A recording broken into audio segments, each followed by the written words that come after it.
The orange streetlights filtered through the cracks in my window, casting these dusty, long stripes across the wooden floor. My small apartment here in Adachi, Tokyo, was completely silent. So silent, in fact, that I could actually hear the blood rushing in my ears. I was 13.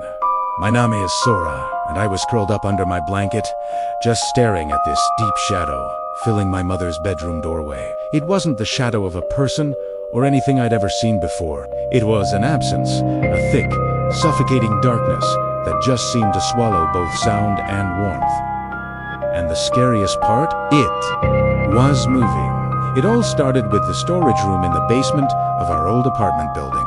Even in a city as bustling as Tokyo, you can still find these old places buildings from the Showa era. Damp, forgotten, and just heavy with memories. That room was always locked, and every single day after school, when I passed its rusty metal door, I felt this indescribable sensation, like someone was breathing right behind me. A heavy, wet exhale. My mother, Yuki, just told me not to worry, that it was just a kid's imagination running wild. Until one drizzly afternoon, when the door was open, a narrow, black gap had appeared, just wide enough to peek through. And from inside, this suffocatingly sweet scent wafted out. It was a mix of pine resin, dust, and something sickly sweet, like rotting lilies. Then I heard it, whispered singing, floating in the air. I couldn't make out the words. It just echoed like cicadas lost in a dream. I froze. My body went completely stiff. But my curiosity got the better of my fear. I stepped closer, pressing my face right up to the gap. In the darkness, a faint reflection glimmered. It was a mask. Not a normal No or Kugan mask, but a Hannya Mask. A female demon with sharp horns, long fangs, and a wide, agonized smile. But it wasn't just resting on a shelf. It was being worn. A figure was standing in the corner, totally motionless, and the hollow eyes of the mask were fixed directly on me. My heart just stopped. A shriek burst from my throat, and I ran. I flew up those dark stairs, not daring to look back for even a second. I told my mother, trembling and completely out of breath. She was always so gentle but strong, and she tried to reassure me. Maybe someone's just cleaning out old things, son, she said, but I could see this flicker of worry in her eyes. That night, I dreamed of the Hannya Mask again. But in the dream, it wasn't angry or threatening, it was crying. Clear, almost plastic-like tears streamed down its rough cheeks. And I realized that crying, that was the whispering I had heard coming from the basement. After that, strange things started happening. Objects would move on their own. That same sweet scent would appear in my room right at midnight. I always felt like someone was standing behind me when I was alone. My mother started to look exhausted, and she eventually admitted that she'd been hearing creaking footsteps in the hall at night. Our whole apartment felt like it was holding its breath, just waiting for something to happen. A week later, my father, Kenji, returned from a long business trip. I thought for sure things would get better. But I was wrong. The very first night he was back, I woke up to noises coming from their room. I crept to their door and listened. My father was sitting on the bed, his back to me. Moonlight was falling across him, and then, in this horrifying, impossible motion, his head turned a full 180 degrees to face the door. Under the moonlight, I saw it clearly. It wasn't my father's face.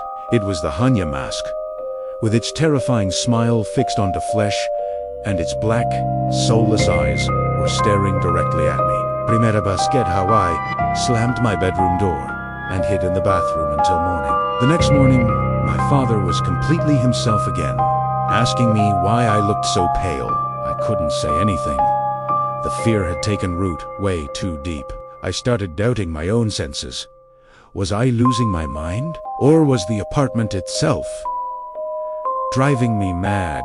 Then came the moment that changed everything. One evening during dinner, I accidentally knocked over a glass of water. As I bent down to pick up the shards, I saw something under the table. My father's legs. But they weren't human anymore. The skin was synthetic, and it was stitched roughly along the calves, as if the legs had been pieced together from parts. I looked up. He was still smiling, speaking to my mother completely normally, but his eyes, they were just empty.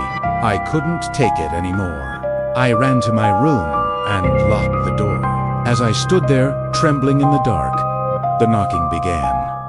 It was soft at first, then it got louder. Sora opened the door for Daddy.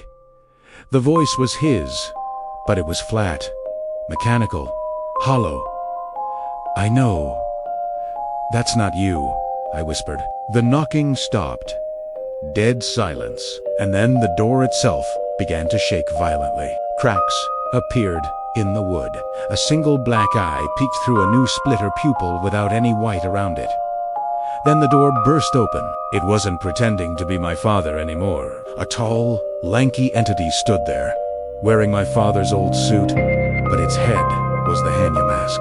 The flesh was a patchwork, held together with rusty metal seams, and artificial nerves glinted under the light. It stepped into my room, and each footfall was a loud, clanging, mechanical sound. That scent of pine resin and rotting lilies engulfed me. It bent down, its grotesque face just inches from mine. But it didn't attack. Instead, a cracked, distorted voice whispered, "Don't be afraid.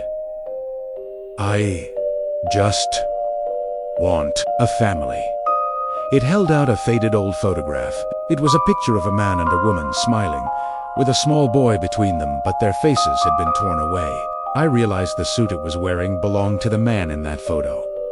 It was a machine, an orphaned machine, programmed to find and mimic a family. It had found us. It had replaced my father.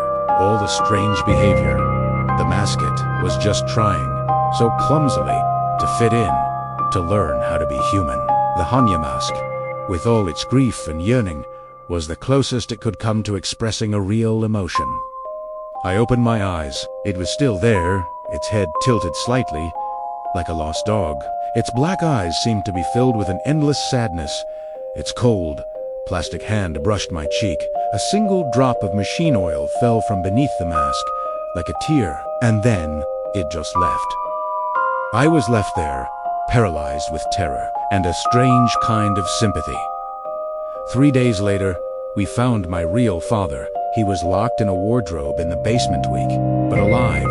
The police never found out who or what the entity was, or who had created it.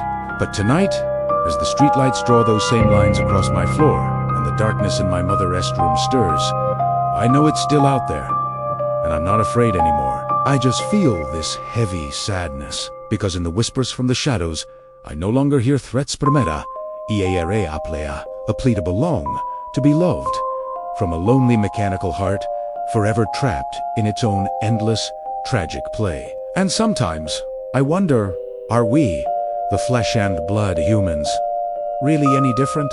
Thanks for listening to my story. It's something that has stayed with me, as you can imagine. If you found this compelling, please consider liking this video and subscribing to the channel for more stories from the shadows. Stay safe out there.